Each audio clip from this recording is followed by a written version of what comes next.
Welcome to another episode in our series 100 Years at the Library, which looks at the history of the Frick Art Reference Library through some of the fascinating objects in its collections.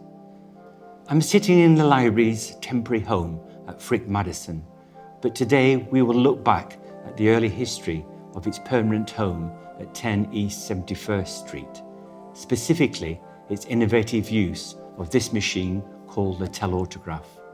Invented in 1887, the Telautograph enabled the transmission of notes, handwritten at a sending station, to receivers installed on different floors.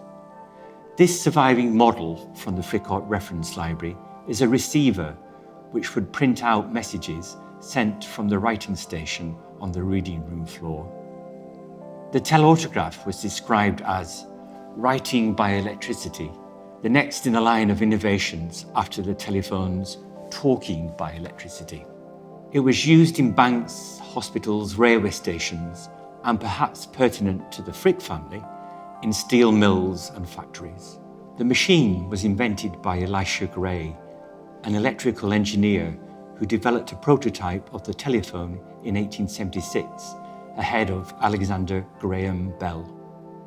Amongst other inventions, Gray anticipated the music synthesizer and closed-circuit television. He registered 6 patents for the Telautograph in 1888 to 1893 and demonstrated his invention at the World's Columbian Exposition in Chicago in 1893. When Helen Clay Frick was overseeing the founding of the Frick Art Reference Library, she may have already known about the Telautograph from correspondence between her father, Henry Clay Frick, and the Telautograph Corporation, which tried unsuccessfully to get him to invest in the company. The new library building Helen commissioned was to be state-of-the-art. Spanning 9 stories, it contained 2 reading rooms, offices, and multiple floors of stacks to hold books and photographs. Moving materials across so many floors required innovative approaches. In September 1933, the library agreed to rent the Telautograph equipment. Receiving stations were installed next to the dumbwaiters, which were used to send books and photographs up and down the building, 2 features that were very unusual for a research library.